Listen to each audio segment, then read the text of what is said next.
Hello everybody. Welcome back to my channel. I hope you guys are being blessed and staying safe. This is part 2. I recorded a video earlier that I should have uploaded now. As I stated in the other video, it's Memorial Day and I'm off work, so why not craft? So the title of this video is Sublimating on a Bleached Shirt. Now, this shirt here is, let me show you the tag. This is a Gildan. Y'all don't pay no attention to my nails. I'm gonna put my press-ons on later, but I just wanted to do this video so y'all love me anyway. Gildan soft style. If you can see, that's 50 polyester. Child, no it ain't. It's 65 polyester, 35 cotton.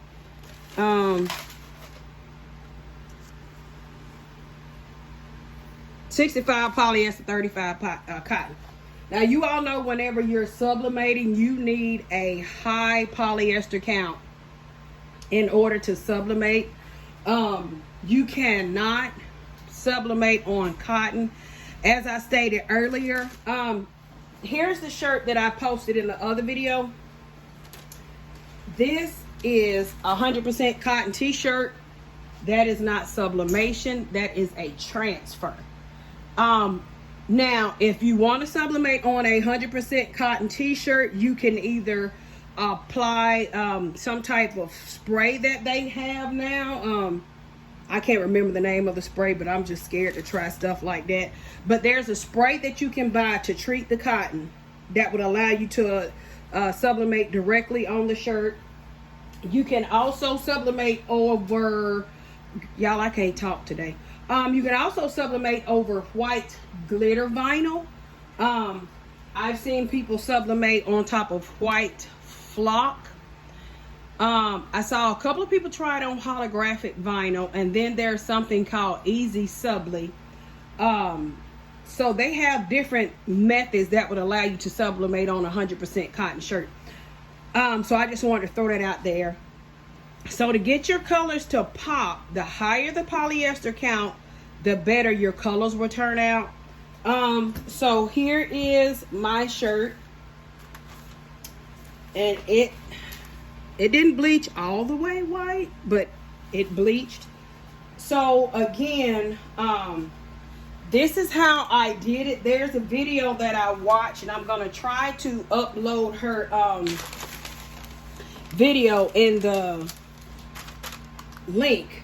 So what she did was she took her image and she cut it out, right? This is one image, but I had to tape it together. As you can see, I have a Epson Eco Tank 2720, so I can only print 8.5 by 11. And so you, in that case, you have to kind of split your image to get it large enough. So what she did in her video, she put the image on top of the shirt.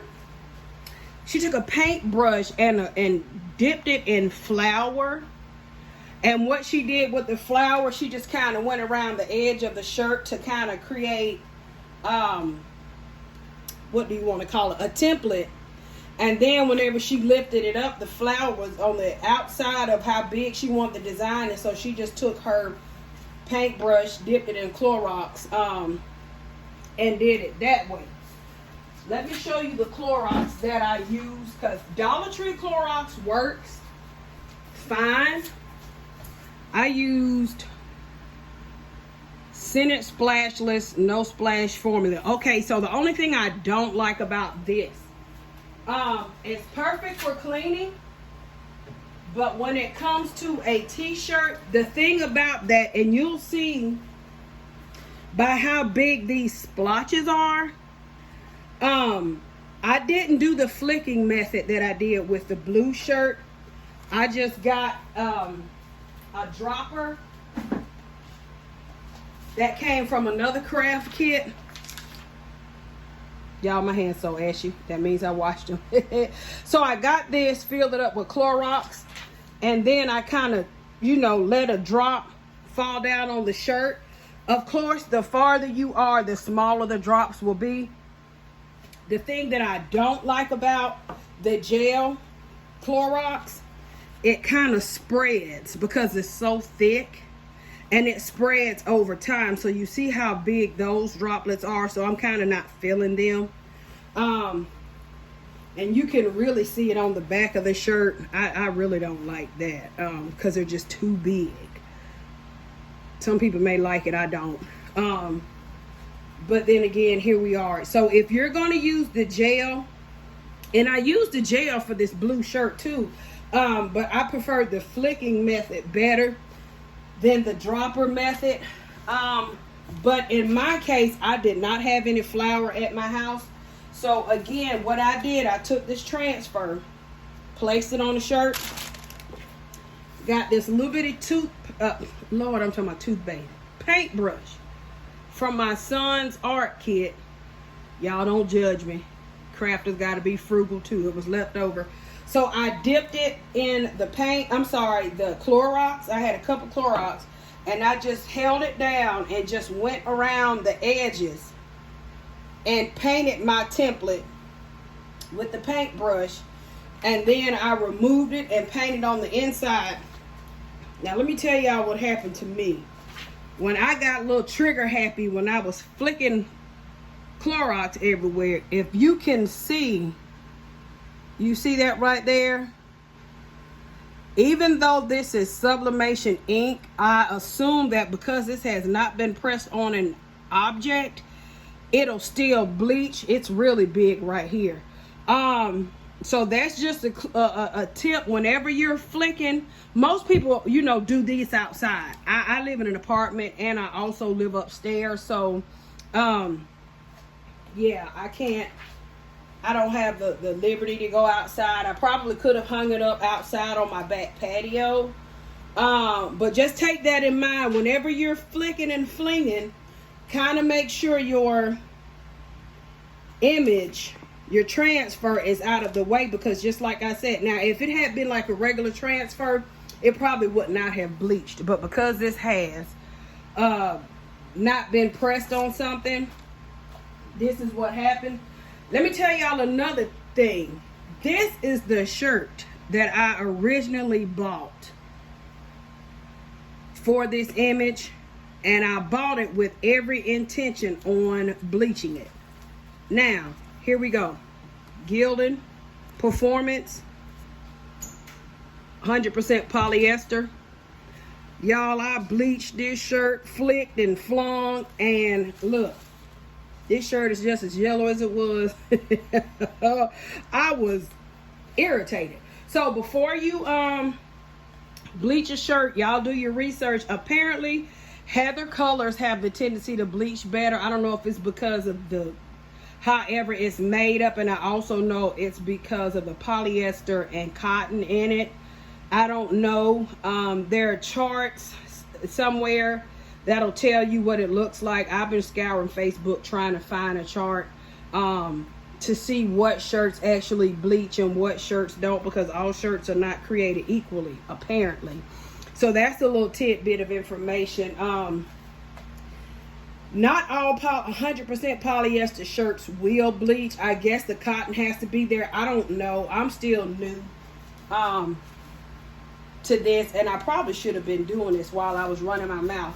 So anyway, I'm gonna go ahead and press this for a few seconds just to get the wrinkles out and if there's any moisture in the shirt. And also, let me get peroxide.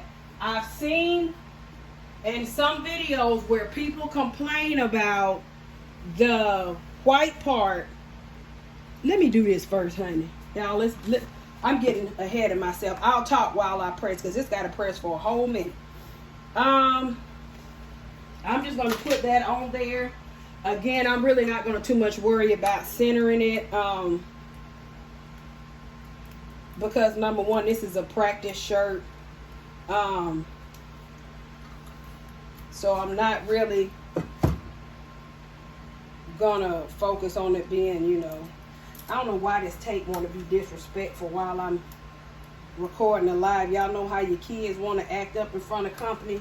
That's how this tape wants to do sometimes. So I'm gonna press this down while I talk. Again, got my heat press at, you normally do between, I've seen 385 to 400 for 60 seconds. I got mine set at 398 for 60 seconds. I'm gonna press that down. So now while I'm, oh, y'all know what I forgot to do? I'm gonna lift that up before I mess up something. And I probably should have put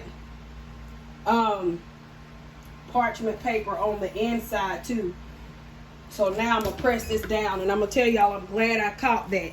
Okay, so the reason why the parchment paper is down, sub paper has a tendency to bleed while you're pressing it. I don't think I pressed that long enough for it to actually transfer to my Teflon sheet. A lot of people use butcher paper, or whatever they have handy, craft paper. Y'all, this is some old parchment paper. Lord, let me turn it around. And it's probably gonna be backwards, but this is some parchment paper I got from the Dollar Tree.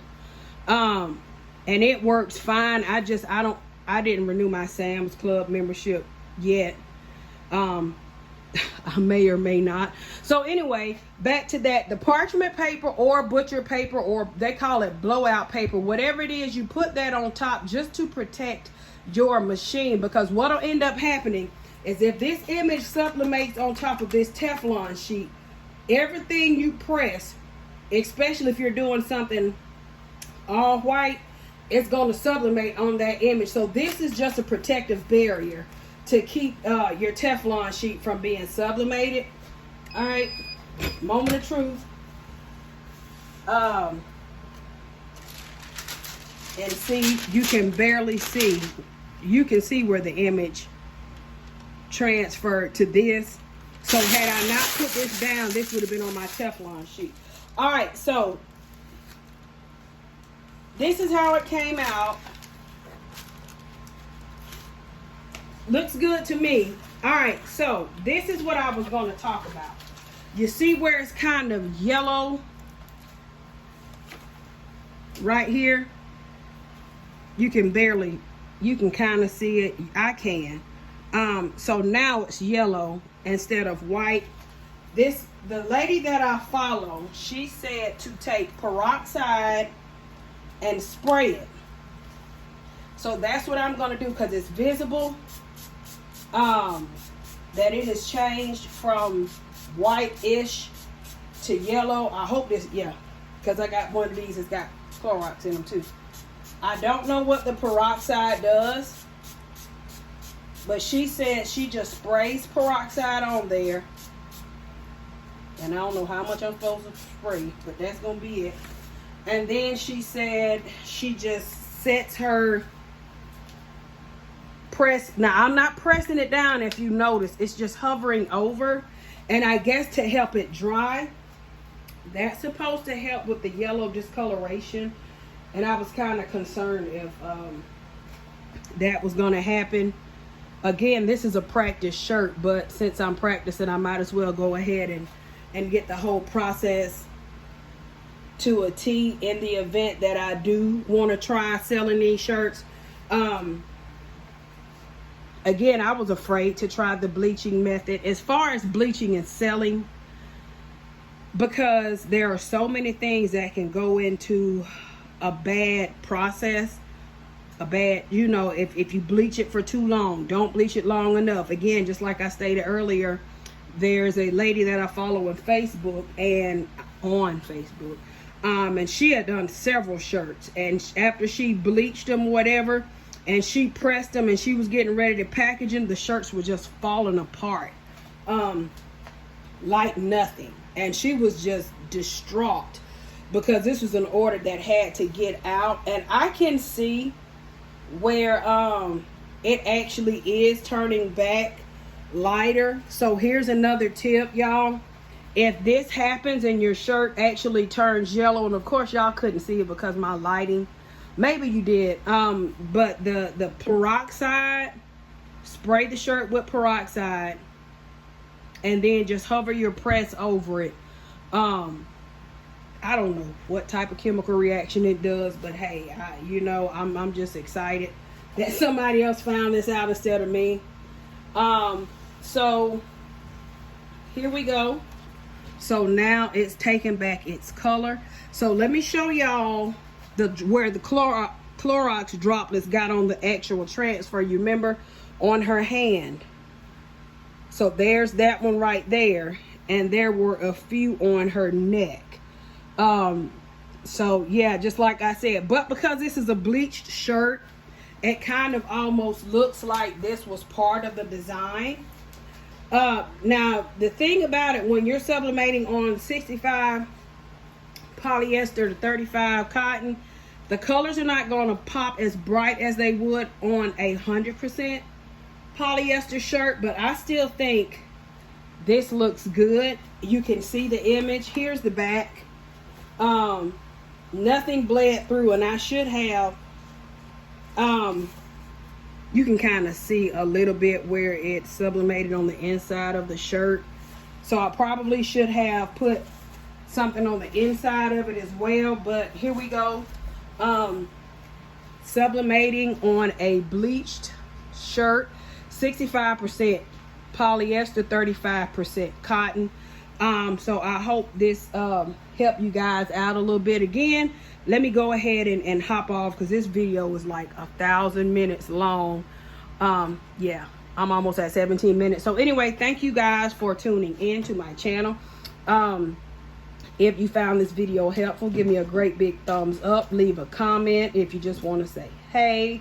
If you have not already subscribed, go ahead and subscribe. Hit the notification bell and set it to all notifications so you can be notified whenever I upload a video. I got a new mug press, and that's the next thing I want to do. Y'all see it right here. But I'm gonna be real extra and put it in a box because I haven't used it yet. We just took it out of the box, so I'm gonna be real extra and put it back in the box and do an unboxing because y'all know me video. So anyway, guys, continue to stay safe and be blessed. Enjoy your day. As I always say, do what makes you happy, and for me, that's crafting. Bye now.